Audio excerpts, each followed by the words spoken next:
Ahí está. Bueno, entonces como les decía, hoy vamos a empezar con la unidad temática 5, ¿sí? Que nos va a insumir la parte teórica, la clase de hoy y la clase del jueves. Y finalmente el viernes van a tener la clase de ejercicios con Angie. Esta unidad es relativamente breve y va a tratar el tema del equilibrio físico para sustancias puras, ¿sí? Es decir, cuando tengamos una única sustancia. Acá vamos a ver lo que es el equilibrio de fases de estas sustancias puras. Vamos a tratar de ver la dependencia de la presión de equilibrio con la temperatura, ¿sí? Eso lo vamos a ver a través de las ecuaciones de Clapeyron y de Clausius-Clapeyron, y a su vez vamos a ver el estudio del diagrama de fases correspondiente también a una sustancia pura. Respecto a este tema, ustedes tienen una práctica en el laboratorio, debido a la situación actual, esa práctica no va a ser presencial, sí va a ser una práctica virtual que en breve les estaremos dando los lineamientos de cómo se va a ir desarrollando el laboratorio, ¿sí? Bueno, entonces vamos a comenzar un poco con el tema. Ahí está. En principio, lo que vamos a hacer como introducción es ver un poco la superficie PVT para una sustancia pura. Ustedes saben que las sustancias es posible encontrarlas en tres fases o estados de agregación, que son el sólido, el líquido y el gaseoso. Eso ustedes lo vieron con Santiago en la unidad 1, ¿sí? Entonces, los estados de equilibrio de cualquier sustancia pura que sea compresible se pueden representar como una superficie en el espacio, que es el diagrama, ¿sí?, que tenemos aquí. Sería este de acá, ¿no? Entonces, en este tipo de diagrama decimos que es una superficie en el espacio porque vamos a tener tres coordenadas geométricas, ¿sí? Vamos a tener por un lado lo que es la presión, por otro lado el volumen y por otro lado la temperatura, ¿no? Entonces, en este tipo de superficie vamos a tener identificada, por ejemplo, la superficie en la cual vamos a encontrar el estado sólido, ¿sí? Una región donde vamos a encontrar sólido y líquido en equilibrio, una zona donde vamos a encontrar sólido y gas en equilibrio, otra zona donde encontramos únicamente gas, y dentro de esta campana aquí vamos a tener líquido y gas en equilibrio, ¿está? Entonces, durante cualquier cambio de fase, o sea, cuando una sustancia pura pasa de una fase a otra, por ejemplo, de líquido a vapor, de vapor a sólido, sólido a líquido, ¿sí? Vamos a tener que dos fases van a coexistir. ¿Ah? Eso va a ocurrir, por ejemplo, en los procesos de fusión, de evaporación o de sublimación, por ejemplo. ¿Ah? Entonces, las regiones de una sola fase están necesariamente separadas por regiones de dos fases, como les mostraba hoy. Por ejemplo, si aquí tenemos sólido y aquí tenemos gas, estas zonas están separadas por una zona donde coexiste sólido y gas. ¿Ah? Pero trabajar con este diagrama es bastante complicado. Entonces, normalmente se trabaja en dos dimensiones. Algo a puntualizar, también importante, es que el estado límite, ¿sí?, del cual no es posible, a partir del cual no es posible una transformación de líquido a vapor, recibe el nombre de estado crítico. Entonces, esto ya lo conocen, que sería este punto de acá en la superficie PVT. ¿Sí? A partir de esas condiciones de temperatura y presión ya no podemos distinguir entre vapor y líquido, ¿sí? Y por otro lado, hay una zona, ¿sí?, un estado en el cual coexisten las tres fases, sólido, líquido y vapor. ¿Tá? Ese sería el estado triple, que en este tipo de diagramas está marcado por esta línea de acá, ¿tá?, donde van a coexistir sólido, gas y líquido a la vez. ¿Ah? Entonces, como les decía, lo que vamos a hacer en realidad es trabajar con, lo que se hace habitualmente es trabajar con diagramas, ¿sí?, en dos dimensiones. Por un lado tenemos lo que es el diagrama PT, ¿sí?, que es la proyección de la superficie PVT, o sea, de este diagrama, sobre el plano PT, que sería presión, temperatura. Entonces, el diagrama que obtendríamos sería de este tipo, con el cual ustedes también puede que ya estén familiarizados. En este diagrama, como ven, vamos a tener zonas donde existe sólido, zonas donde existe gas, y vamos a tener zonas donde existe líquido. Y a su vez, las zonas donde coexisten los dos, o sea, el equilibrio, van a estar marcadas únicamente por líneas, que serían estas líneas rojas. ¿Ah? Bien, por otro lado, vamos a tener el otro tipo de diagrama, que es la proyección de la misma superficie sobre el plano PB, que es este que tenemos, que tenemos aquí, ¿no? Presión en función del volumen, que ustedes ya vieron para gases ideales, ¿sí? Bueno, ahora los vamos a ver un poquito más en detalle. Por favor, si tienen dudas, simplemente pueden levantar la mano o habilitan el micrófono y me consultan, o luego me pueden escribir también por el chat. Bien, vamos entonces ahora a ver lo que es el diagrama PV, ¿sí? Acá lo que vamos a tener representadas son isotermas a diferentes temperaturas. Nuevamente este diagrama es para una sustancia pura. Entonces, las curvas que nosotros vemos acá, ¿sí? Un segundo.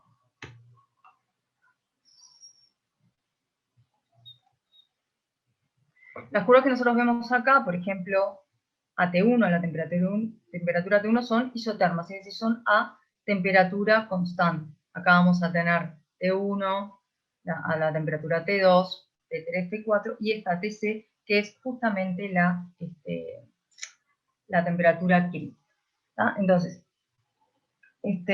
lo que vamos a ver es que en el diagrama hay diferentes regiones, obviamente. En la primera región, por ejemplo, las temperaturas T1 y T2, son isotermas donde a bajas presiones, o sea, en esta zona de acá se observa un comportamiento parecido al que observamos para un gas ideal. ¿Qué quiere decir esto? Cuando nosotros aumentamos la presión, por ejemplo, a la temperatura T1, si aumentamos la presión, el volumen disminuye. ¿Sí? Lo mismo sucede, por ejemplo, a T2. ¿Hasta cuándo disminuye? Bueno, lo hace hasta que llegamos a una determinada presión en la cual van a coexistir la fase líquida y la fase vapor. O sea, en este punto de acá empieza a aparecer líquido y coexisten líquido y vapor. Entonces, lo que vemos aquí es un equilibrio líquido-vapor para esa temperatura. Y se va a dar a una única presión para cada temperatura. Por ejemplo, para la temperatura T1, esa presión de equilibrio sería esta de acá, y a la temperatura T2 sería esta otra acá. O sea que es característica para cada temperatura. Entonces, en toda esta zona coexiste, ¿sí?, líquido y vapor. Llega un momento en el cual, por ejemplo, cuando llegamos a este volumen de aquí, ¿sí?, vamos a tener únicamente líquido y pasamos a la zona donde hay únicamente líquido. A partir de ahí, si nosotros continuamos aumentando la presión, vamos a ver que el volumen disminuye. Por ejemplo, si pasamos de PB a P', este aumento de presión, el volumen pasa de B3 a B4. O sea, un gran cambio en la presión provoca un pequeño cambio en el volumen. ¿Por qué es eso? Porque estamos en presencia de los líquidos. Y los líquidos, si bien son compresibles, no lo son tanto como los gases. Entonces, un mismo cambio de presión provoca una pequeña disminución en el volumen. Bien. Luego, si nos vamos a una zona a temperaturas mayores, por ejemplo, lo que sería las isotermas T3 y T4, acá lo que vemos es un comportamiento que se parece más al de un gas ideal. O sea, en este caso, las isotermas son prácticamente iguales a las que observamos en el diagrama PV para un gas ideal. Y no aparece el equilibrio líquido-vapor. Es decir, acá lo único que vamos a tener es un gas para el cual, a medida que nosotros aumentamos la presión, el volumen va disminuyendo. Entonces, entre estas dos regiones, donde aparece el equilibrio líquido-vapor a una presión, que es la presión de vapor, que es característica de la temperatura, y la región en la cual el gas no condensa y no pasa a líquido, ¿sí?, aparece la temperatura crítica. La temperatura crítica es la temperatura a partir de la cual ya no podemos distinguir el líquido del vapor. Entonces, es una temperatura intermedia, ¿sí? Que se define como aquella temperatura por encima de la cual ya no es posible que haya equilibrio líquido-vapor. Ese punto característico se da a una determinada temperatura crítica y una determinada presión crítica, que la podríamos leer aquí en el diagrama, en esta zona de aquí. ¿Sí? Entonces, a partir de ahí, en ese punto crítico, el volumen molar de la fase líquida y el volumen molar de la fase vapor son iguales. ¿Tá? Y por lo tanto va a haber igualdad de propiedades y no es posible distinguir ambas fases. Entonces, lo que podemos decir, ¿sí? Es que no es posible, como decíamos, la distinción entre la fase vapor y la fase gas. Entonces, ambas denominaciones, o sea, vapor y gas, se usan para referirse a un mismo estado o fase gaseosa. Entonces, vamos a hablar de vapor cuando estemos por debajo de la temperatura crítica, y gas cuando la sustancia se encuentra a una temperatura igual o mayor a la crítica. ¿Ah? Entonces, por encima de la temperatura crítica vamos a tener un gas, y por debajo de la temperatura crítica lo que vamos a tener es un vapor. ¿Ah? Entonces, en este diagrama lo que vamos a tener, como decíamos, en esta zona es gas, en esta zona de acá es líquido, y dentro de la campana, ¿tá? Que está conformada por los puntos donde comienza a aparecer líquido y donde termina de desaparecer el vapor, es donde vamos a tener equilibrio líquido-vapor. Vamos a tener la presencia de ese equilibrio de fase. Bien, otra cosa que es importante mencionar es que a temperaturas mayores a la temperatura crítica y a presiones muy altas, la sustancia tendrá propiedades similares a las de una fase líquida. Y por lo tanto, en esas condiciones puede ser usada como solvente en el que pueden disolverse otras sustancias. Por eso muchas veces suele hablarse de que se trata de solventes o fluidos supercríticos. Esto en relación con este diagrama. Muy bien. Continuamos entonces. Recuerden que si tienen alguna duda me van a preguntar. Ahora vamos a analizar un poquito lo que es el diagrama PT. O sea, era la proyección de la superficie sobre presión, temperatura, sobre esas coordenadas. Entonces, este es el diagrama con el cual más vamos a trabajar, ¿tá? Porque de alguna manera describe las distintas fases de la sustancia pura, ¿tá? Y normalmente se le llama diagrama de fases. En este caso, como ejemplo, está incluido el diagrama PT para el agua, ¿tá? Que es una sustancia bastante conocida y familiar para todos, ¿sí? Entonces, lo que vemos es que a presiones bajas, ¿sí? O sea que estamos aquí,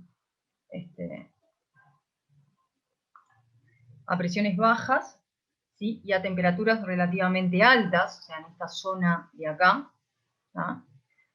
Vamos a encontrar que es estable la fase vapor. O sea que si nosotros tenemos agua, por ejemplo, en estas condiciones de acá, a una temperatura un poco menor de 100 grados y a una presión, por ejemplo, de 5 atmósferas, lo que vamos a tener es vapor de agua. ¿Ah?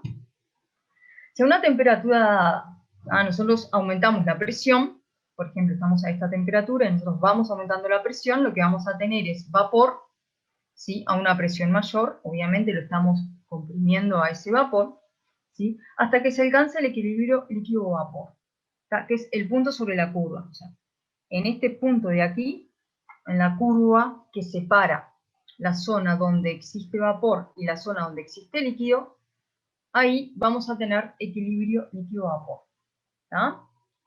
Como nosotros vimos en el diagrama PV, para una temperatura dada, el equilibrio líquido-vapor era el segmento horizontal a una presión dada conocida como presión de vapor. Bueno, en este caso, en este tipo de diagramas, en el diagrama PT, para una temperatura dada, se imaginen que estamos en, no sé, 80 grados, aumentamos la presión y cuando llegamos a la curva de equilibrio líquido-vapor, de ahí podemos obtener el valor de la presión de vapor, ¿tá? Que sería un valor por aquí. ¿De acuerdo? Entonces, para cada temperatura, en vez de tener lo que vamos a leer aquí es la presión de vapor en un punto en la curva. Entonces, cualquier punto de esta curva cualquier punto de esta curva, lo que representa es una situación de equilibrio de fases para el agua entre la fase vapor y la fase líquida. Si nosotros continuamos aumentando la presión, entonces vamos a pasar a la zona donde existe únicamente el líquido, ¿ya? Que sería esta zona de acá. El mismo análisis podemos hacer cuando estamos a una temperatura menor, una temperatura por aquí, por ejemplo. En este punto que estoy marcando acá, lo que vamos a tener es vapor, ¿sí? A una temperatura que podemos leer en el eje de las temperaturas y una presión por aquí, ¿sí? Si nosotros empezamos a aumentar la presión, va a llegar un momento en el cual vamos a llegar a esta curva.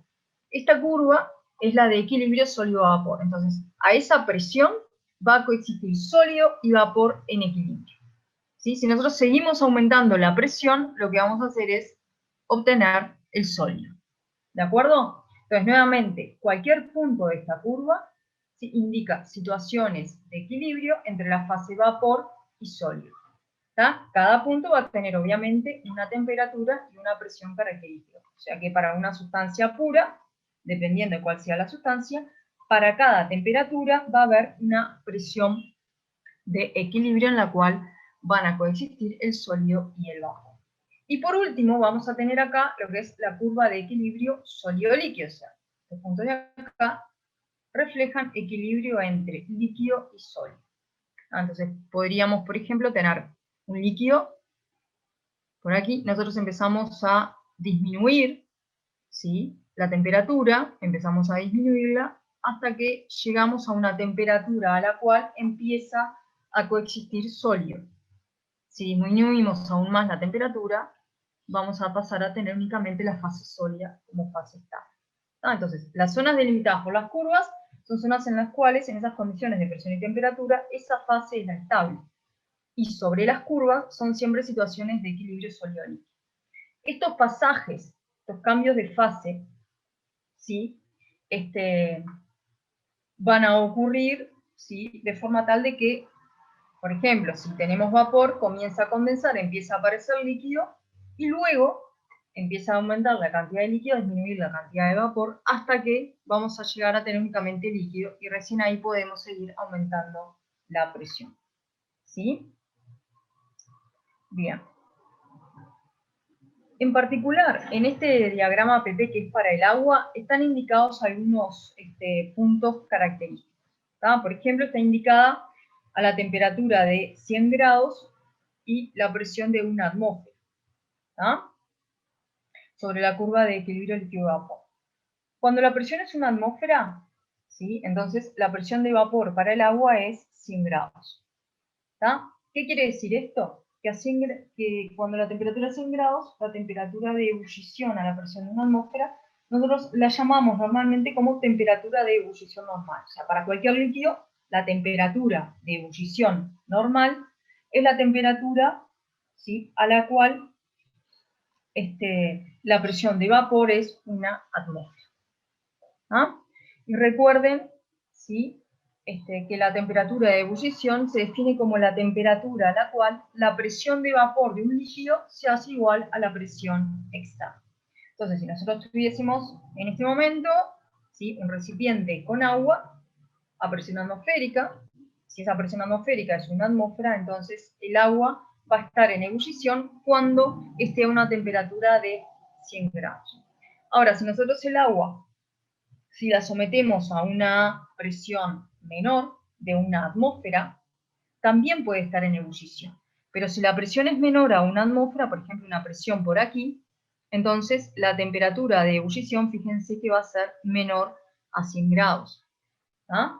Eso es lo que pasa cuando estamos a una determinada altura, donde la presión atmosférica es relativamente menor a una atmósfera, entonces en los lugares que están a una altura considerable, la temperatura de ebullición, como ustedes saben, es menor a 100 grados. ¿Ah? Pero acá, bueno, aprovechamos a recordar cómo definimos temperatura de ebullición, ¿ah?, y cómo definimos temperatura de ebullición normal. Bueno, muy bien. Entonces, vamos a continuar.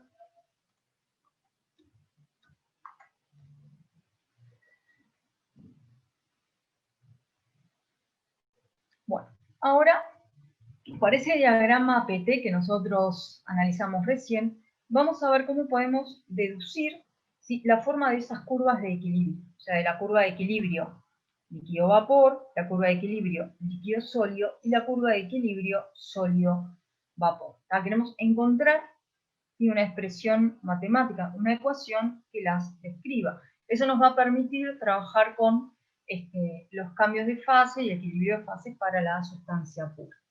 Entonces, para ello vamos a recurrir a conceptos termodinámicos que ya vimos en el curso. Entonces, una de las cosas que vamos a necesitar es plantear el potencial químico para una sustancia pura.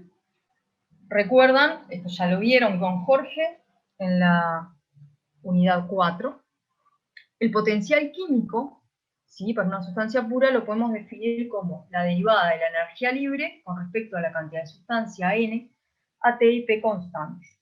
Y eso va a ser igual a la energía libre molar.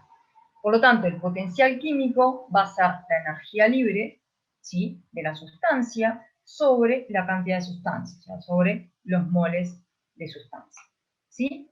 A su vez, si nosotros recurrimos a la ecuación fundamental de la termodinámica, sabemos que el diferencial energía libre, o sea, un cambio de energía libre, va a ser igual a menos la entropía de la sustancia por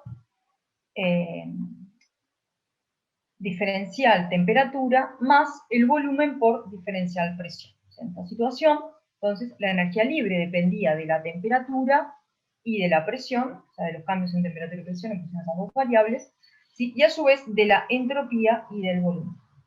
Por lo tanto, si en vez de plantear el diferencial de energía libre, planteamos el diferencial potencial químico, lo que vamos a hacer es dividir con respecto a la cantidad de sustancia N. Entonces, la ecuación fundamental, ¿sí?, para la sustancia pura nos va a quedar como menos la entropía molar por diferencial temperatura más volumen molar por diferencial presión. ¿Sí? Esa sería la forma que va a tomar la ecuación. Entonces, ¿qué es lo que vemos? Que el potencial químico, ¿sí?, va a depender de que haya cambios en la temperatura y cambios en la presión. Entonces, vamos a considerar ahora, ¿sí?, el potencial químico como función exclusiva de la temperatura. O sea que vamos a hacer el análisis asumiendo que la presión es constante. Entonces, para un determinado valor de presión constante, ¿sí?, como la presión es constante, diferencial P va a ser igual a 0, se anula este término, y el potencial químico va a depender únicamente del cambio de temperatura y del valor de la entropía molar. Entonces, la derivada, digamos, del potencial químico con respecto a la temperatura, a presión constante va a ser igual a menos la entropía molar. Como nosotros sabemos, la entropía molar tiene un valor positivo.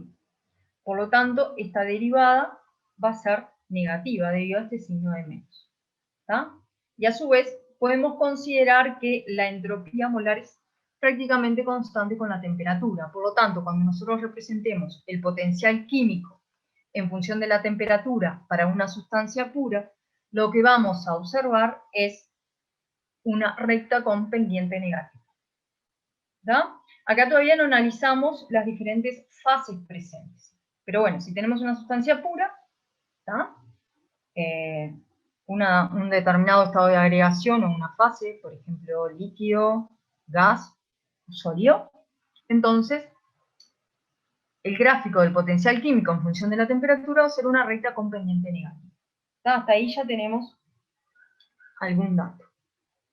Bien, vamos a analizar ahora qué es lo que pasa cuando, en lugar de tener una fase, lo que tenemos son dos fases en equilibrio. Esto lo vamos a hacer en forma genérica, para una sustancia pura, donde vamos a tener la fase 1 en equilibrio con la fase 2. La fase 1 y la fase 2 pueden ser cualquiera de las fases en las cuales puede existir la sustancia. Entonces, por un lado, vamos a considerar que tanto la temperatura como la presión son constantes. En una situación de equilibrio, o sea, tenemos equilibrio de fases, vamos a asumir que el trabajo W' es igual a 0, donde lo que estamos haciendo es indicar que el trabajo que no es de expansión con presión es igual a 0. Entonces, en esa situación de equilibrio, ¿sí?, vamos a tener que delta G, o sea, la variación de la energía libre a temperatura y presión constante, va a ser igual a 0. ¿Tá? Entonces, la energía libre total para este sistema la podemos considerar como la suma de la energía libre de cada fase. O sea que sería la energía libre de la fase 1, que va a ser la energía libre molar, ¿sí?, de la fase 1 por los moles de la fase 1 presentes, más la energía libre molar de la fase 2 por los moles de la fase 2. Recuerden que la energía libre era una propiedad extensiva, ¿sí? Entonces, la variación de la energía libre debido a cambios en la cantidad de moles de cada fase, ¿sí?, la podemos plantear como diferencial G, diferencial de energía libre, va a ser igual a la energía libre molar de la fase 1 por la variación en los moles de la fase 1, más la energía libre molar de la fase 2 por la variación en los moles de la fase 2. ¿Tá? Eso en forma genérica. Siempre lo vamos a poder representar así. Pero, si nosotros estamos en equilibrio y W' es igual a 0, sabemos que ese diferencial de energía libre es igual a 0, porque estamos en la situación donde no hay cambio de energía libre. La energía libre es mínima. ¿Tá? Si a su vez estamos trabajando con un sistema cerrado, ¿sí?, en el cual no hay intercambio de masa entre el sistema y el ambiente, entonces la masa va a ser constante. Entonces sabemos que si tiene lugar un cambio de moles entre la fase 1 y la fase 2, entonces, ¿sí?, los moles que pasan de la fase 1 a la fase 2, ¿sí?, tienen que ser iguales, o sea, los moles que salen de la fase 1 son iguales a los moles que pasan a la fase 2. O sea que menos la variación de los moles de la fase 1 tiene que ser igual a la variación de los moles de la fase 2. ¿Ah? O sea que no puede haber generación ni desaparición de moles de esa sustancia pura. Simplemente hay un pasaje de una fase a la otra. Entonces, acá vamos a discriminar. Si nosotros estamos entonces en una condición de equilibrio, sabemos que la energía libre molar de la fase 1 tiene que ser igual a la energía molar de la fase 2. ¿Tá? Esto se deduce de esto de aquí. O sea, si esto es igual a 0, ¿tá?, este término de acá tiene que ser igual a menos este término de acá. Y como menos de N1 es igual a de N2, nos queda necesariamente que la energía libre molar 1 tiene que ser igual a la energía molar 2. En esas condiciones de temperatura y presión cuando estamos en equilibrio. ¿Eso qué quiere decir? Que en una situación de equilibrio de fases para una sustancia pura, el potencial químico de la sustancia en la fase 1 tiene que ser igual al potencial químico de la sustancia en la fase 2. ¿Tá? Si esos potenciales químicos no son iguales, entonces no estamos en equilibrio de fases. Y por lo tanto, una de las dos fases es la fase estable. Y por lo tanto va a haber pasajes de moles de la fase donde el potencial químico es mayor hacia la zona donde el potencial químico es menor. ¿Tá? Entonces, en ese caso ocurriría lo que es un proceso espontáneo, donde habría una variación de la energía libre, ¿sí?, de forma tal de disminuirla. O sea, la variación de la energía libre va a ser menor a 0. ¿Tá? Entonces, en este ejemplo planteado, la variación de los moles de la fase 1 es menor a 0, o sea que van a pasar moles de la fase 1 hacia la fase 2. ¿Sí? Entonces, ¿cuándo va a haber un pasaje de una fase a la otra? Va a ser un proceso espontáneo y va a ocurrir cuando el potencial químico en una de las fases sea mayor al de la otra. Por ejemplo, si el potencial químico de la fase 1 es mayor al potencial químico de la fase 2, entonces la sustancia pura, o sea, los moles de la sustancia pura de la fase 1 van a pasar a la fase 2 y vamos a obtener finalmente únicamente la fase 2 como la fase estable. ¿Está?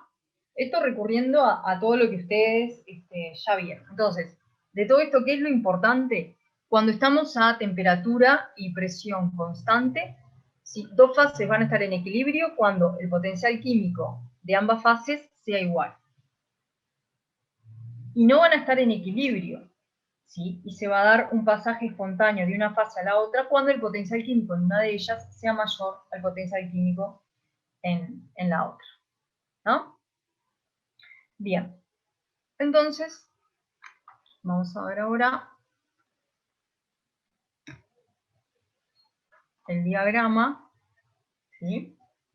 O gráfico del potencial químico en función de la temperatura a presión constante, ¿sí? Por un lado, nosotros habíamos visto que la derivada del potencial químico con respecto a la temperatura a presión constante es igual a menos el valor de la entropía molar. Y por tanto, para cada fase, lo que íbamos a obtener es una recta con pendiente negativa. Fíjense que la pendiente de esa recta va a ser negativa, pero a su vez va a depender del valor de la entropía molar, ¿tá? Y nosotros ya sabemos, también lo trabajaron con Jorge en la unidad, en la unidad 3, ¿sí?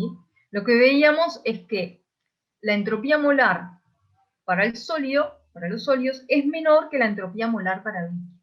¿Esto qué quiere decir?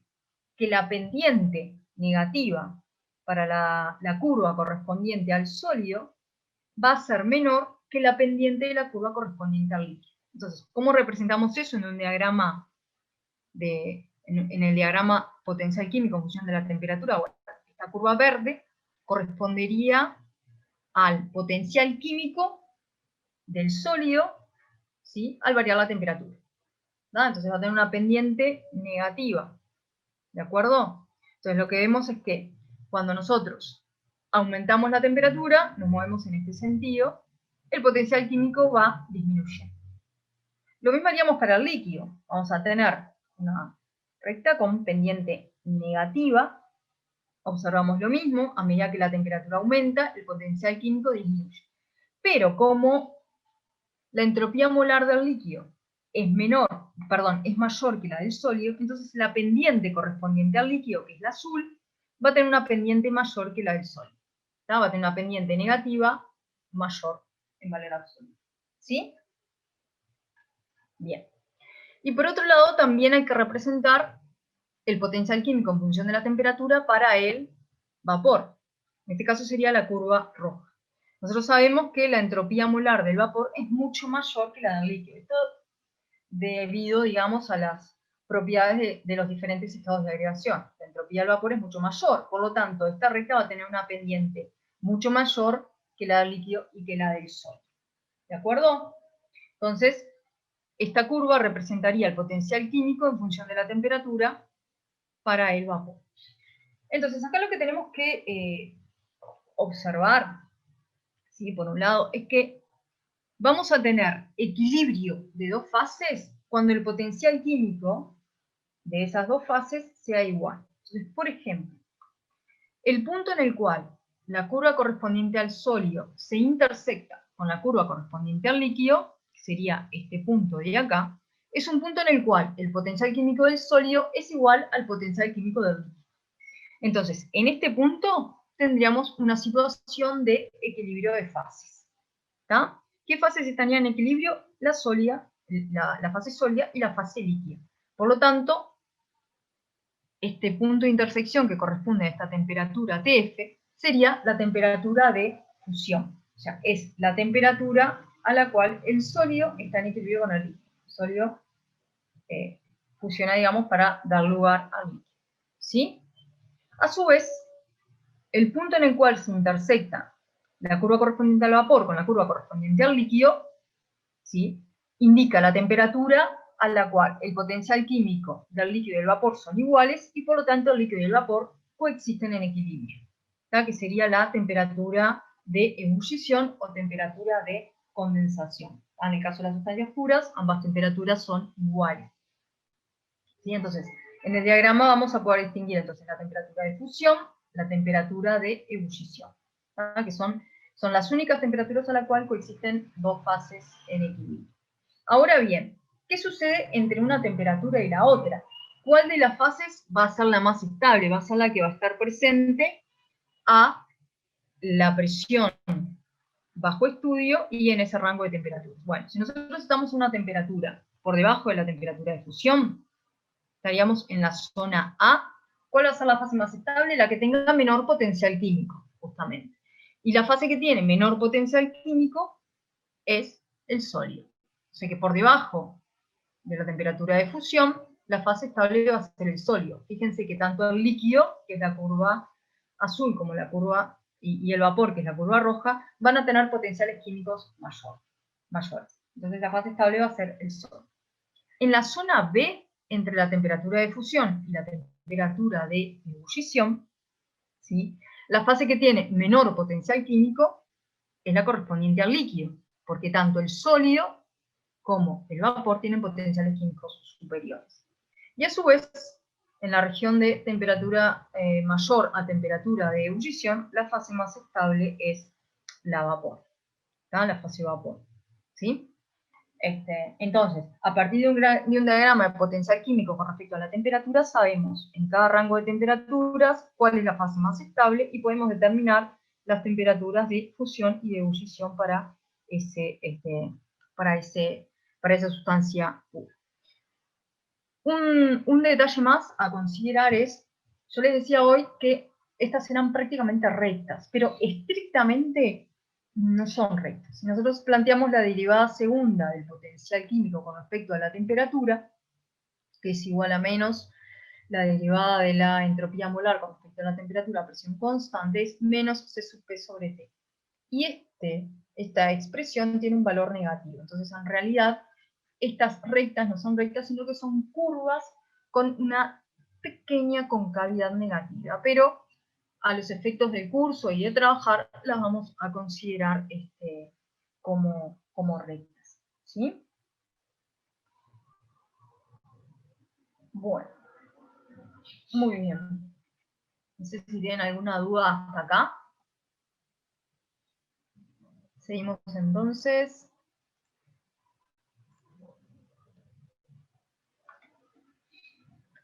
Bien. Acá lo que vamos a mostrar, por ejemplo, es lo que sucede cuando nosotros hacemos un cambio a presión constante. Vamos a verlo en este diagrama de acá. Si nosotros tenemos presión constante, ¿sí?, y vamos aumentando la temperatura, ¿ah? Entonces vamos a tener primero, vamos a partir de un punto por aquí en la zona A, ¿sí? Vamos a tener a esta presión, vamos a tener un sólido. Si nosotros aumentamos la temperatura, llegamos a la temperatura de fusión, donde coexisten sólido y líquido. Seguimos aumentando la temperatura y pasamos a la zona donde la fase estable es el líquido. Seguimos aumentando la temperatura y llegamos a la temperatura de ebullición, donde coexiste el líquido con vapor, y luego pasamos a la zona donde la fase estable es el vapor. Esto mismo, ¿sí?, lo podemos ver en el diagrama PT para una sustancia pura. Entonces, si nosotros venimos acá, lo que haríamos es un proceso a presión constante, o sea que ese proceso sería horizontal, digamos, ¿no?, porque la presión es constante y vamos aumentando la temperatura. Entonces partimos en una zona donde la fase estable es el sólido, aumentamos la temperatura, llegamos a un punto en el cual coexisten sólido y líquido. En este punto el potencial químico del sólido y del líquido es el mismo, y esa sería entonces acá la temperatura de fusión, ¿sí? Seguimos aumentando la temperatura, y lo que hacemos es aumentar la temperatura del líquido, que es la fase estable. Llegamos a un punto por acá, que está sobre la curva de equilibrio líquido-vapor, donde vamos a tener líquido y vapor en equilibrio. Esta sería la temperatura por acá de ebullición para esta presión elegida.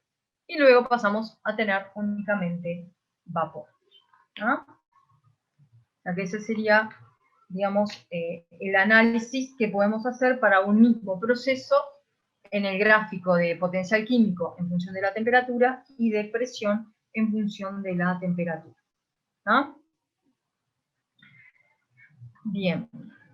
Vamos a ver ahora qué sucede cuando nosotros variamos la presión. O sea, el análisis que hicimos fue a una determinada presión constante. ¿Qué pasa si nosotros ahora variamos la presión? ¿Qué efecto tiene esto sobre el potencial químico a una determinada temperatura? ¿Está? O sea, nosotros analizamos el gráfico de potencial químico con respecto a la temperatura. Para un determinado valor de temperatura, si nosotros aumentamos o disminuimos la presión, ¿qué pasa con el potencial químico? Bueno, para eso vamos a recurrir nuevamente a la ecuación fundamental de la termodinámica, donde el diferencial de energía libre va a ser igual al volumen por diferencial presión menos entropía por diferencial temperatura. Esta ecuación la vimos hace un ratito. Lo vamos a plantear para una sustancia pura sin cambio de fase. ¿Tá? O sea, vamos a asumir que tenemos una única fase para este análisis. Entonces, si la temperatura es constante, ¿tá? El diferencial temperatura se va a hacer cero. Por lo tanto, este término de aquí se elimina y me va a quedar que el diferencial en energía libre va a ser igual al volumen, ¿sí?, de esa sustancia por el diferencial presión. ¿Ah? Nuevamente lo que vamos a hacer es plantear por un mol, digamos, por unidad de cantidad de sustancia. Entonces me va a quedar que el diferencial energía libre molar va a ser igual al diferencial potencial químico, porque recuerdan que el potencial químico era igual a la energía libre molar, ¿no? G sobre E. Entonces, esto va a ser igual a el volumen molar, porque divido el volumen sobre los moles por diferencial presión. ¿Ah? Entonces ese volumen molar es el volumen molar de la fase a la temperatura a la cual estaría haciendo el análisis. ¿Ah? Entonces, ¿cuál es el efecto de un cambio en la presión? Bueno, si la presión disminuye, vamos a tomar ese ejemplo, si la presión disminuye, el diferencial presión va a ser igual a cero. Va a ser, perdón, menor a cero. O sea, este diferencial presión va a ser menor a cero. El volumen molar siempre es mayor a cero. O sea, independientemente de la fase, la sustancia va a ocupar un volumen.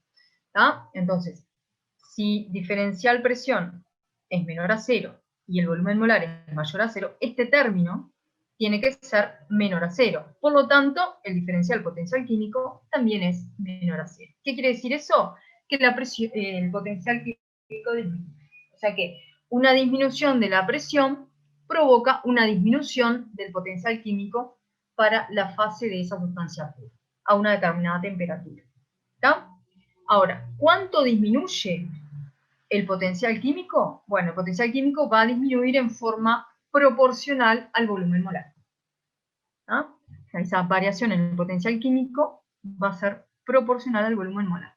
Como ustedes saben, el volumen molar de los sólidos, los líquidos y los gases es diferente. En el caso de los sólidos y los líquidos, van a tener un volumen molar pequeño. ¿Tá? Sin embargo, los gases tienen un volumen molar bastante mayor que los sólidos y los líquidos. ¿Esto que provoca? Que como la variación del potencial químico depende o es directamente proporcional al volumen molar, entonces el potencial químico va a tener una escasa variación con la presión. ¿Sí? Y a su vez, en el caso de los gases, el potencial químico sí va a variar en forma apreciable con la presión. Vamos a dar un segundo, que tengo nada. Bien, por acá alguien me agregó en el chat que es debido a que son fases condensadas. Correcto, los sólidos y los líquidos son fases condensadas, entonces el volumen molar es mucho menor que en el caso de los gases que no lo es. ¿No? Bueno, entonces, si nosotros analizamos esto en el diagrama potencial químico temperatura, ¿sí? Lo que vamos a ver es un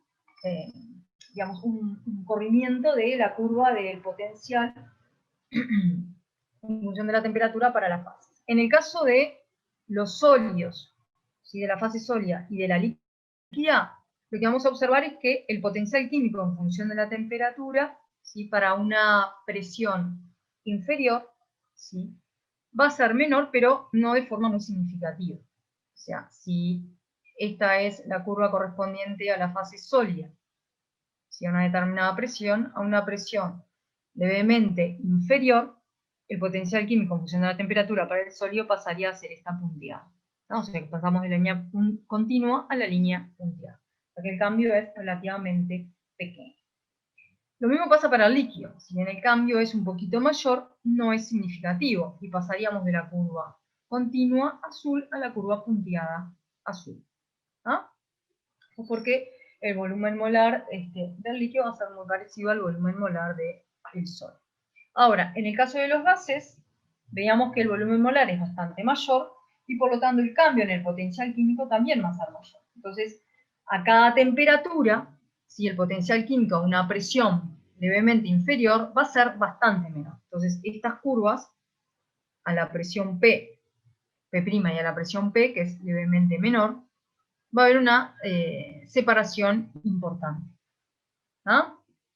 Entonces, para que tengamos una idea, si nosotros estamos, por ejemplo, a esta temperatura, ¿sí? El potencial químico, ¿sí?, del líquido va a tener un valor por acá, y el potencial químico del líquido a una presión levemente superior va a tener un valor por acá, van a ser muy parecidos. Sin embargo, en el caso del vapor, a una temperatura por acá, el potencial químico va a tener un valor por aquí, mientras que a una presión levemente superior, el potencial químico va a ser bastante mayor. ¿Qué consecuencias tiene esto? Bueno, en principio, si nosotros disminuimos levemente la presión, ¿qué es lo que pasa con las temperaturas de fusión y de ebullición? ¿Ah? Entonces, como decíamos, la temperatura de fusión a la presión P', ¿sí?, sería la intersección de la curva del sólido con la del líquido, con la continua. Sería este valor de acá. Esta sería la temperatura de fusión a la presión P'. Si nosotros pasamos a una presión que es menor a la P', ¿sí?, ahora la temperatura de fusión va a ser la intersección de las curvas discontinuas, o sea, de las curvas del potencial químico en función de la temperatura por las presiones P' y P, que sería la intersección de estas dos curvas, sería aquí a esta temperatura. Entonces lo que vamos a tener es una disminución, ¿sí?, de la temperatura de fusión. Pasaríamos, ¿sí?, de esta temperatura a esta otra de acá. O sea que una disminución de la presión provoca una disminución en la temperatura de fusión. ¿Qué pasa con la temperatura de ebullición? Bien, la temperatura de ebullición la encontramos en la intersección de la curva del líquido con el vapor. A la presión P' tendría este valor de aquí. Ahora, si pasamos a la presión P, que es levemente menor, la temperatura de ebullición sería la intersección de la curva del vapor y del líquido, pero las punteadas, que sería este valor de aquí. O sea que ahora tenemos un cambio importante en la temperatura de ebullición. O sea que un cambio en la presión afecta significativamente la temperatura de ebullición, pero no la temperatura de fusión de esas sustancias. ¿Sí? Otra consecuencia que observamos es que cambian las regiones en las cuales es estable cada fase, ¿no? Pero principalmente, ¿sí?, lo que va a suceder es que disminuye bastante la zona en la cual es estable el líquido. Fíjense que a la presión P', el líquido era estable entre estas dos temperaturas, entre la temperatura esta de fusión original y la de ebullición original. Al disminuir la presión, como la temperatura de ebullición disminuye significativamente, ahora el rango en el cual es estable el líquido es este de acá, de que es mucho menor. Se corre a temperaturas menores, pero es mucho menor. Entonces, si nosotros vamos disminuyendo cada vez más la presión, el rango en el cual el líquido es estable va a ir disminuyendo y llegamos a una situación en la cual el vapor pasa directamente a sólido o el sólido directamente a vapor. Y en ningún rango de temperaturas es estable la fase líquida. O sea que la sustancia, ¿sí?, sublimaría. ¿Ah? Eso sería para una presión, digamos, relativamente baja. ¿No? Bueno.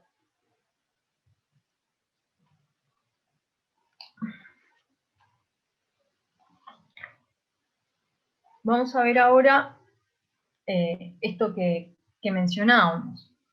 Nosotros vimos hace un ratito en un diagrama PT también, para el agua, que si hacíamos un proceso a una determinada presión, por aquí pasábamos de sólido a líquido y luego de líquido a vapor. Si nosotros disminuimos la presión, ¿sí? Por ejemplo un valor por aquí, vamos a pasar también de sólido a líquido y luego a vapor, donde la intersección con las curvas son las situaciones de equilibrio sólido-líquido sobre esta curva y líquido-vapor sobre esta otra. Pero fíjense que a una presión menor, el rango de temperaturas en el cual el líquido es estable va disminuyendo. Y si nos vamos a una presión suficientemente baja, por debajo del punto triple, ¿sí? Entonces ahí va a pasar el sólido directamente a vapor a medida que aumentamos la temperatura. O sea, no existe líquido como fase estable. ¿Sí? Bien, vamos a aprovechar acá para distinguir aquí lo que sería dos puntos importantes de este diagrama. Uno es el punto triple, que sería este de acá. En este punto, o sea, a esta temperatura y esta presión, coexisten, ¿sí?, las tres fases simultáneamente. O sea que en el caso del agua, eso se da a una presión de 4,58 atmósferas y a una temperatura de 0,0098 grados Celsius. A esa temperatura y a esa presión son las únicas condiciones en las cuales podemos tener en equilibrio sólido, líquido y vapor.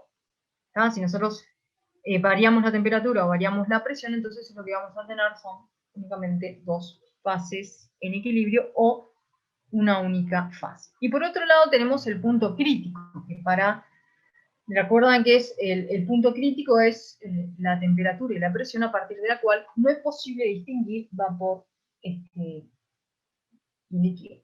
Entonces, en el caso del agua, el punto crítico se da a 220 atmósferas y a una temperatura de 374 grados Celsius.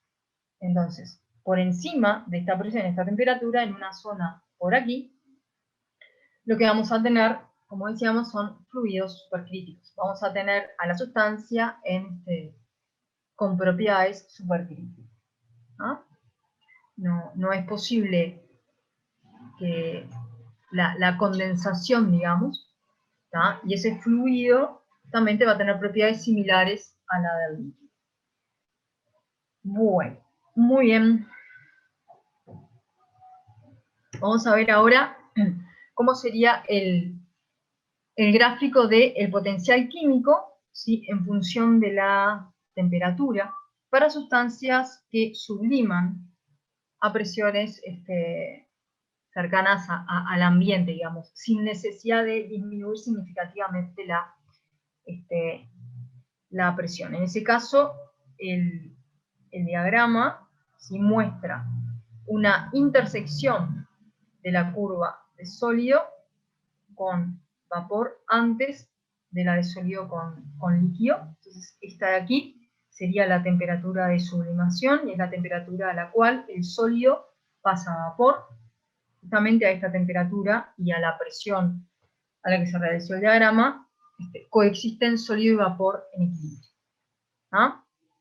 Entonces, a temperaturas por debajo de la temperatura de sublimación es estable el sólido, y a temperaturas por encima, la fase que se establece es el vapor. Porque el líquido nunca tiene un potencial químico menor que el sólido o que el vapor en el mismo caso. Entonces, el líquido no es estable en estas condiciones. Bueno, vamos ahora a tratar de deducir la ecuación de Clapeyron. De alguna manera, esta ecuación lo que nos permite justamente es vincular la temperatura y la presión de equilibrios de fases para una sustancia pura. O sea, es una ecuación matemática que vincula la temperatura de equilibrio con la presión de equilibrio. Entonces, vamos a considerar el equilibrio de fases para una sustancia pura. Esto lo vamos a hacer en forma genérica en principio, o sea que vamos a tener una fase 1 en equilibrio con una fase 2, donde T y P corresponden a algún punto de la curva de equilibrio en el diagrama PT. Por ejemplo, estamos hablando de la curva de equilibrio sólido-vapor, podría ser un punto por acá. Entonces, esta sería P, la presión de equilibrio, y esta sería T, la temperatura de equilibrio. ¿Sí? Entonces, de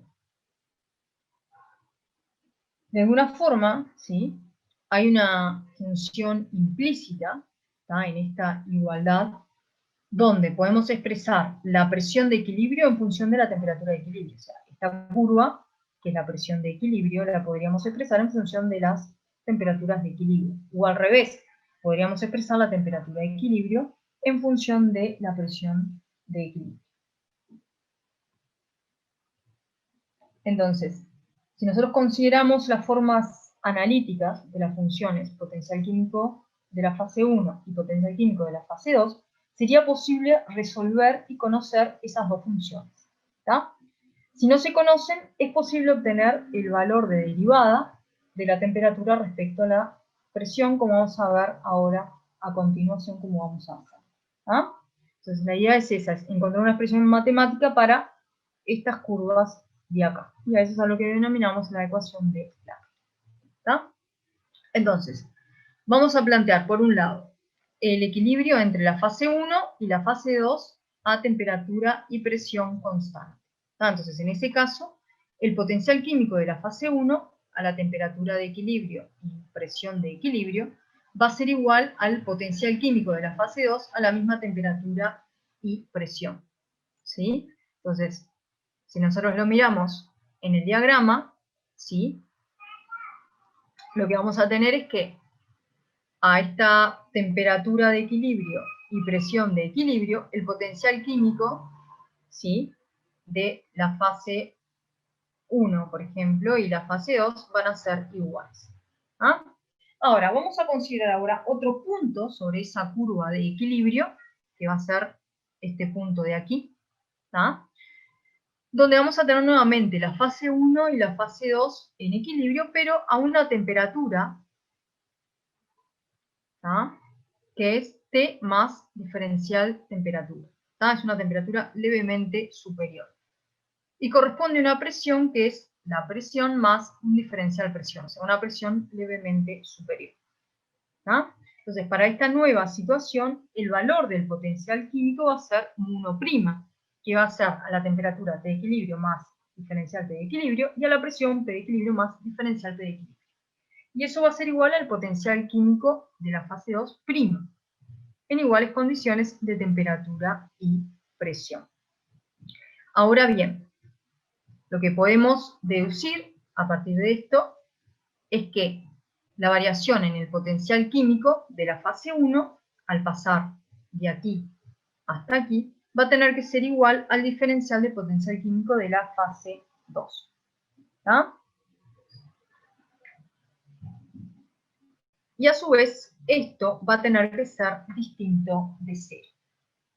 ¿Tá? Porque nosotros podemos expresar estos potenciales químicos como el potencial químico como 1 a T de equilibrio y P de equilibrio más un diferencial potencial químico. ¿Tá? Entonces, como estos dos son iguales, el diferencial potencial químico de uno va a tener que ser igual al diferencial potencial químico del otro. ¿Sí? Y ese cambio en el potencial químico sabemos que es distinto de 0. ¿Por qué? Porque cambiamos las condiciones de temperatura y presión. ¿Ah?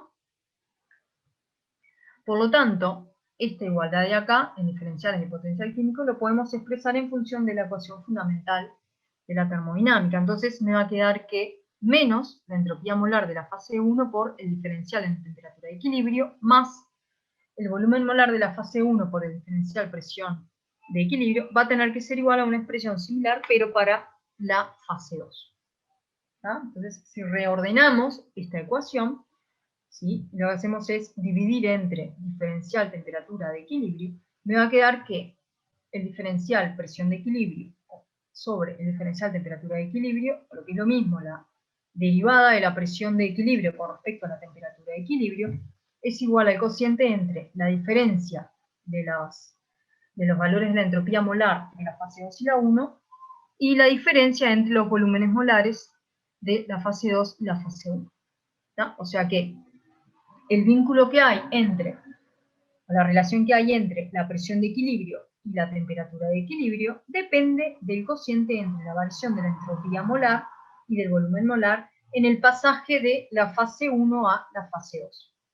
O sea, estamos asumiendo que hay un cambio de la fase 1 a la fase 2. Por eso es entropía molar de la fase 2 menos de la fase 1 y volumen molar de la fase 2 menos volumen molar de la fase 1. Entonces, si nosotros conocemos esta diferencia de entropía molar y conocemos esta diferencia de volumen molar entre ambas fases en equilibrio, vamos a tener el vínculo que nos va a permitir determinar cómo varía la presión de equilibrio en función de la temperatura de equilibrio, o al revés, cómo varía la temperatura de equilibrio en función de la presión de equilibrio. ¿Sí? Bueno, y esta ecuación que tenemos acá es la ecuación de Clapeyron.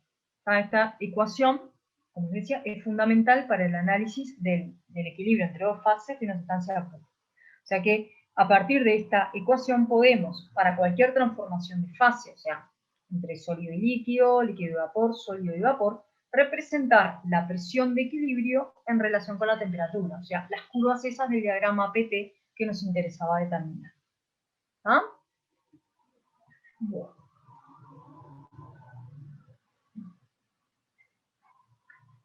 Entonces, acá tenemos planteada nuevamente la ecuación de Clapeyron, la van a utilizar en los ejercicios que hagan el viernes, y a su vez, como estamos en una situación de equilibrio, ¿no? Esta ecuación es aplicable a una situación de equilibrio de fases para una sustancia pura.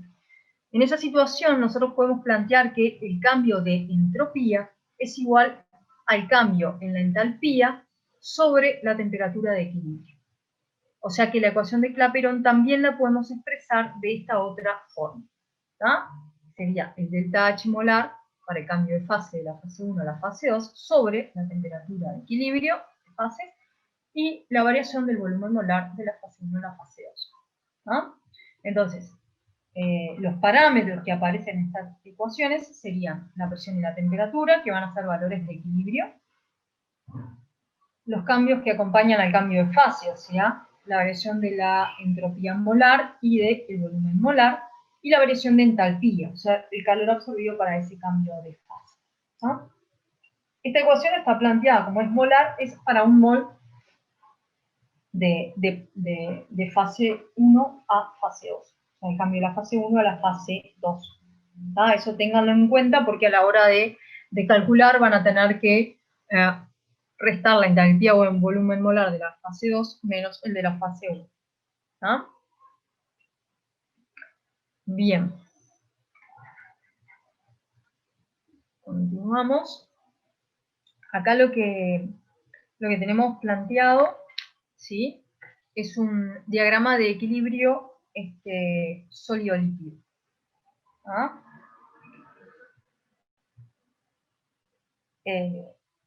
En este caso, para este cambio, ¿sí?,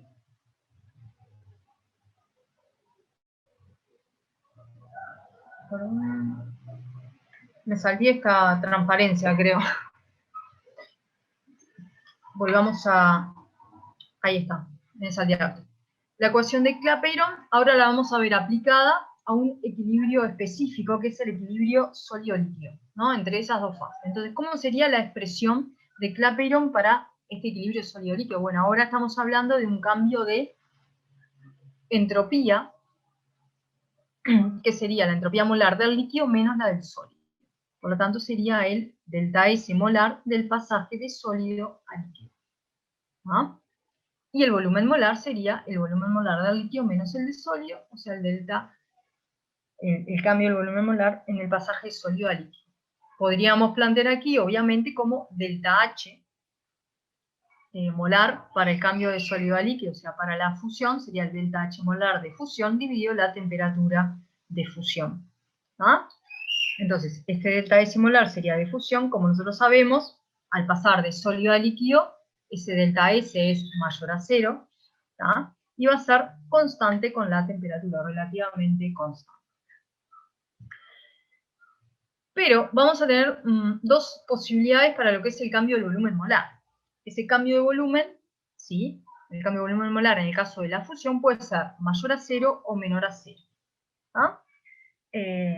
Si bien ese cambio de volumen es relativamente pequeño, también podemos considerarlo relativamente constante con la temperatura, puede suceder que durante la fusión el volumen molar aumente, que es lo que normalmente ocurre, o puede pasar que el volumen molar disminuya. ¿Tá? Esos son casos particulares. Entonces, cuando la variación en el volumen molar de la fusión es mayor a 0, la pendiente de este gráfico, como el delta S es positivo y el delta B también es positivo, este cociente me va a dar positivo. ¿Eso qué quiere decir? Que la derivada de la presión de equilibrio con respecto a la temperatura es positivo, por lo tanto esa curva va a tener pendiente mayor a 0. Ahora, ¿qué pasa en esos casos particulares donde el cambio en el volumen molar es menor a 0? Bueno, en esos casos este cociente es negativo y por lo tanto la derivada y la pendiente va a ser menor a 0. ¿Tá? Entonces, eso lo podemos ver reflejado en el gráfico presión-temperatura, ¿sí? Donde vemos que normalmente la pendiente es positiva para la mayoría de las sustancias, o sea, la curva sólido-líquido es una recta con pendiente positiva, pero en algunos casos es una recta con pendiente negativa. Esos casos poco frecuentes se dan, por ejemplo, para el agua, para el bismuto y para el antimonio. Entonces, que si ustedes se fijan en los diagramas PT del agua que les mostré antes, la pendiente de esta curva era negativa. ¿Ah? Y aquí lo que tenemos es un ejemplo de en qué rangos más o menos andan los valores del cambio de entropía molar y de volumen molar para la fusión. Entonces, el cambio de entropía molar, ¿sí? Para la fusión de las sustancias está más o menos entre 2 y 6 unidades de entropía por mol. ¿Ah?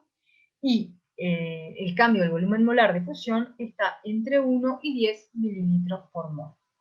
Esto hace que, a partir de la ecuación de Clapeyron, ¿sí? Si nosotros nos tomamos valores intermedios, la variación de la presión con la temperatura es de aproximadamente más o menos 41 atmósferas por grado.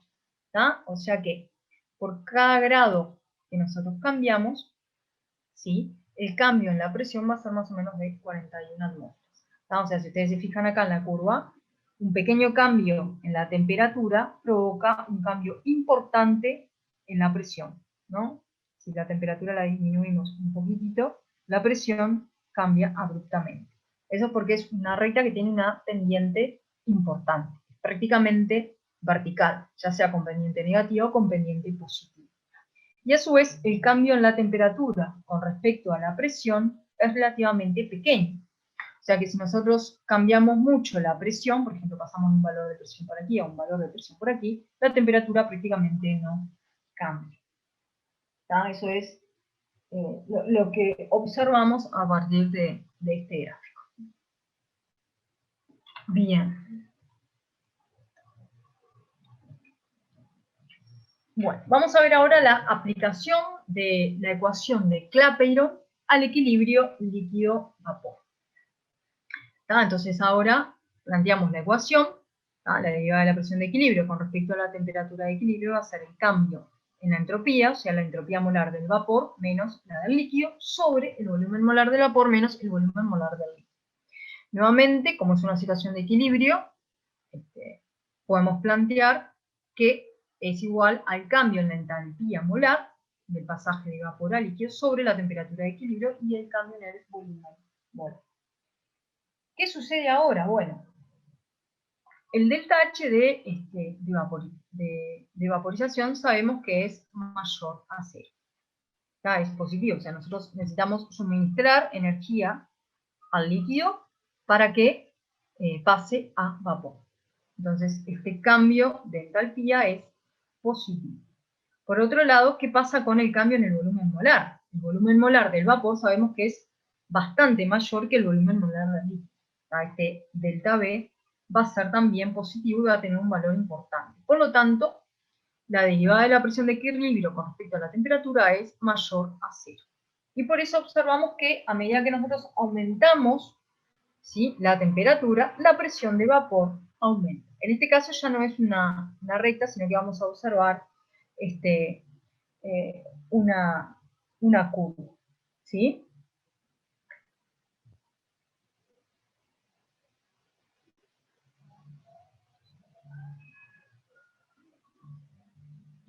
Bien, entonces ahora vamos a ver qué pasa con esas variaciones, qué tan significativas son respecto a lo que vimos para el pasaje de sólido a líquido. El delta S molar de vaporización más o menos está en el orden de las 20 unidades de entropía por mol. Sería para el pasaje de un líquido a vapor. Es algo promedio, digamos. La variación del volumen molar asociado a la vaporización de ese líquido anda en el entorno de 20.000 mililitros por mol. ¿Esto qué quiere decir? Que si nosotros estimamos más o menos en cuánto estará el valor de la variación de la presión con respecto a la temperatura, o sea, cuántas atmósferas por grado, está en el orden de 0,041 atmósferas. ¿Tá? Es un valor muy pequeño en relación a las 40 y pico de atmósferas que cambiaba por grado en el pasaje de sólido a líquido. Entonces, ¿esto qué quiere decir? Que la pendiente del gráfico de presión de equilibrio en función de la temperatura para el pasaje de líquido a vapor, si bien va a ser positiva, esa pendiente siempre es positiva, va a tener un valor relativamente pequeño comparado a la pendiente de la curva correspondiente al sólido y al líquido. Y sin embargo, el cambio de la temperatura con respecto a la presión, que es de 24 grados por la atmósfera, es significativamente mayor que para el sólido líquido. Eso lo podemos ver. Ahora vamos a volver acá, vamos a buscar un diagrama. Acá. ¿Ah? Nosotros vemos aquí que si bien hay una pendiente positiva, esta pendiente es mucho menor que la pendiente de esta curva. Y que a su vez, ¿sí? Un cambio en la presión ocasiona un cambio importante en la temperatura, pero que un cambio en la temperatura no ocasiona un cambio importante en la presión. O sea que, como decíamos, la presión de vapor aumenta significativamente con la temperatura para las sustancias puras, ¿no? Bien. Entonces, vamos a ver ahora, ¿sí? Algunas observaciones respecto al equilibrio, a la aplicación de la ecuación de Clapeyron al equilibrio líquido-vapor. Entonces, por un lado, lo que podemos recordar es que la temperatura de ebullición es la temperatura a la cual la presión de vapor iguala a la presión exterior. ¿Verdad? Esta sería la expresión que observamos para la variación de la presión de equilibrio con respecto a la temperatura. Entonces, de alguna manera, la ecuación de Clapeyron nos va a explicar, en este caso, la variación del punto de ebullición con la presión, y también nos da la variación de la presión de vapor de líquidos con la temperatura. O sea, esa sería, en principio, la utilidad que podríamos encontrarle a la ecuación, para lo cual vamos a necesitar tener información sobre volumen molar, entalpía molar o entropía molar de esa sustancia, tanto de la fase vapor como la fase líquida. ¿Sí? A su vez, esa ecuación de Clapeyron nos va a permitir, de alguna manera, conociendo la dependencia de la temperatura de ebullición con la presión, determinar el delta H de vaporización. O sea, si nosotros sabemos cómo varía, ¿sí? La temperatura de ebullición con la presión, ¿sí? Vamos a poder determinar el delta H de vaporización. Y a su vez, si nosotros conocemos el delta H de vaporización, ¿sí? Vamos a poder determinar de qué manera varía la temperatura con la presión o la presión con la temperatura. O sea, tenemos esos vínculos y es una de las aplicaciones más importantes, determinar delta H de vaporización de sustancias cuando nosotros podemos de alguna manera medir la temperatura de ebullición o la presión de vapor a diferentes temperaturas. Y a su vez, si nosotros conocemos el delta H de vaporización o ya lo determinamos, vamos a poder predecir cuál va a ser la presión de vapor, ¿sí? A una determinada temperatura, o cuál va a ser la temperatura de ebullición a una determinada presión. De alguna manera, esta es la idea que hay detrás de la práctica presión de vapor, en la cual lo que ustedes van a hacer es tomar una sustancia y determinar la presión de vapor a diferentes temperaturas, y con eso poder determinar el delta H de vaporización, ¿sí? Bueno, y ahora lo que vamos a analizar, ¿sí? Es un poco lo que es la ecuación de Clausius-Clapeyron, ¿sí? La ecuación de Clausius-Clapeyron, ¿sí? La vamos a analizar ahora para el equilibrio líquido-vapor. Lo que busca es llegar a una ecuación integrada, ¿tá? O sea, lo que hace es integrar la ecuación de Clapeyron. ¿Tá? Esa es la diferencia entre Clausius-Clapeyron y únicamente la ecuación de Clapeyron. Entonces, parte de la ecuación de Clapeyron, que es esta que tenemos acá, donde la variación de la presión de equilibrio con respecto a la temperatura, como vimos, es la variación de la entalpía molar de vaporización sobre la temperatura de equilibrio y el cambio en el volumen molar para ese cambio en fase, o sea, el volumen molar de vapor menos el del. Entonces, una de las suposiciones que se hacen es que estamos lejos del punto crítico. ¿Ah? Recuerdan que en el punto crítico el volumen molar del vapor es igual al volumen molar del líquido. Si el volumen molar del vapor y el volumen molar del líquido son iguales, ¿ah? En el punto crítico y aparte, ¿sí? Entonces, en el punto crítico lo que vamos a observar es que esta diferencia se hace cero, porque estos dos volúmenes son iguales. ¿Ah? Entonces, esto es imposible, porque o sea, no vamos a poder dividir entre cero. Entonces, lo que vamos a asumir es que estamos lejos del punto crítico, pero estamos por debajo del punto crítico. O sea, una situación en la cual vamos a poder tener equilibrio líquido-vapor, y en el cual el volumen molar del vapor obviamente es mucho mayor al del líquido. Entonces, si el volumen molar del vapor es mucho mayor al del líquido, vamos a poder despreciar el volumen molar del líquido. Entonces simplificamos la ecuación de Clapeyron, ¿sí? Despreciando el volumen molar del líquido, pero con esta salvedad, lejos del punto crítico y un volumen molar del vapor mucho mayor al del líquido. ¿Tá? Por otro lado, la otra suposición que se hace es que el vapor se comporta como gas ideal.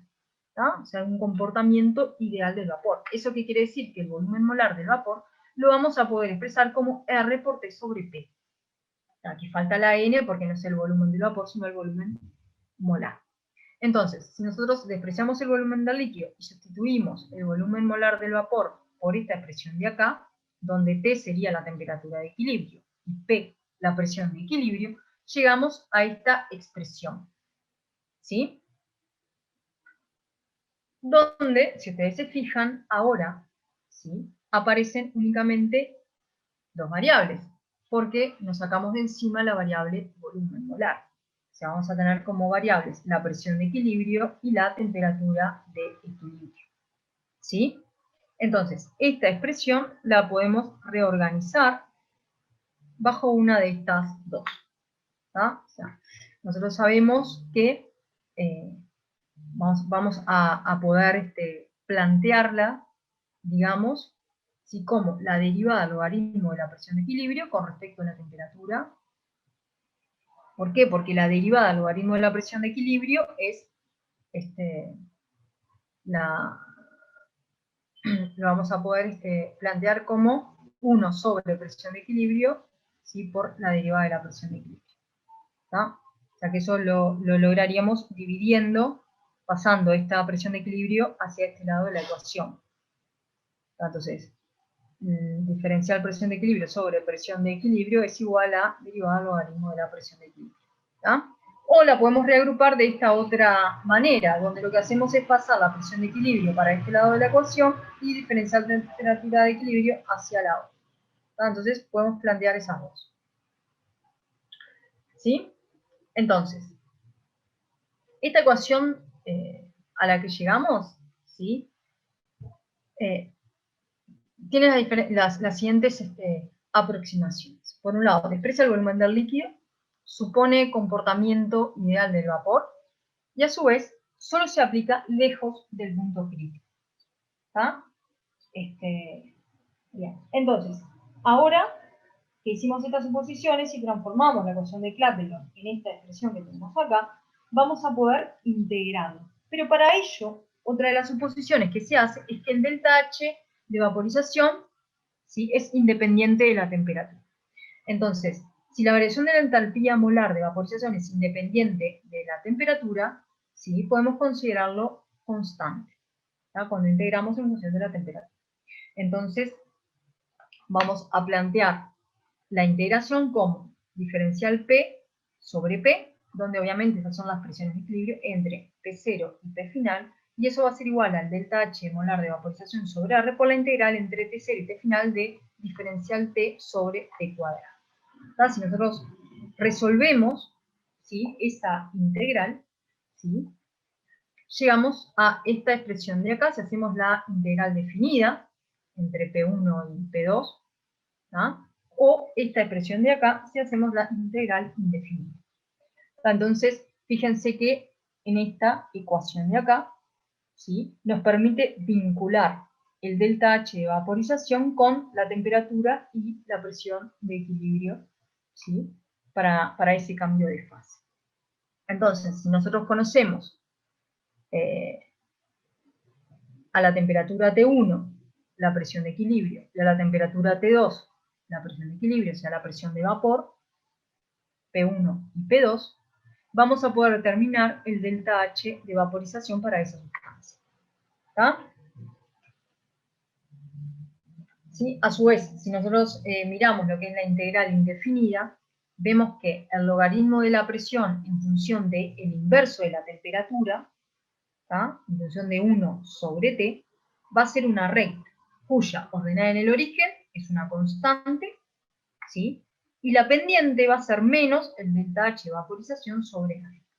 Entonces, por un lado tengo una ecuación que me permite calcular el delta H de vaporización conociendo dos pares de valores de temperatura, presión de vapor, o sea, la presión de vapor a dos temperaturas diferentes, o me permite, conociendo el delta H de vaporización y la presión de vapor a una temperatura, determinar cuál es el valor de la presión de vapor a otra temperatura diferente. ¿Ah? Bien, y como nosotros habíamos analizado, ¿sí?, en el diagrama PT, la curva correspondiente al equilibrio líquido-vapor era de este tipo. Ahora, si nosotros ahora, a partir de la ecuación de Clausius-Clapeyron, graficamos el logaritmo de la presión en función del inverso de la temperatura, lo que vamos a obtener es una recta con pendiente negativa. ¿Ah? Donde, como dijimos, la pendiente es menos el delta H de vaporización sobre A. Algo por el estilo es lo que ustedes hacen en el laboratorio. Miden diferentes presiones de vapor a diferentes temperaturas, hacen este tipo de gráfico, ¿tá? Si el delta H de vaporización es constante, lo que van a obtener efectivamente es una recta, y de la pendiente van a poder determinar el delta H de vaporización. Por eso muchas veces la ecuación de Clausius-Clapeyron es válida y se puede aplicar si se cumplen las aproximaciones que mencionamos, ¿tá?, y para que se cumpla que el delta H de vaporización es constante con la temperatura o independiente de la temperatura, se puede aplicar en un rango determinado de temperaturas. Si el rango de temperaturas es muy amplio, ahí sí va a haber variaciones considerables del delta H de vaporización, y entonces este gráfico no se va a ajustar a una recta, ¿tá? Pero si es un rango relativamente pequeño, entonces ahí sí se va a cumplir la aproximación de que el delta H de vaporización es constante con la temperatura, y vamos a obtener una recta. Bien, no sé si tienen alguna duda respecto a esto. Era más o menos lo que tenía pensado para la clase de hoy. Terminaríamos con esto, con observar y llegar a la ecuación de Clapeyron y de Clausius-Clapeyron y las consecuencias que tiene. Y seguiríamos la clase que viene con otros temas para terminar la unidad. Más que nada vamos a ver diagramas de fases y algunas aplicaciones que estos pueden tener.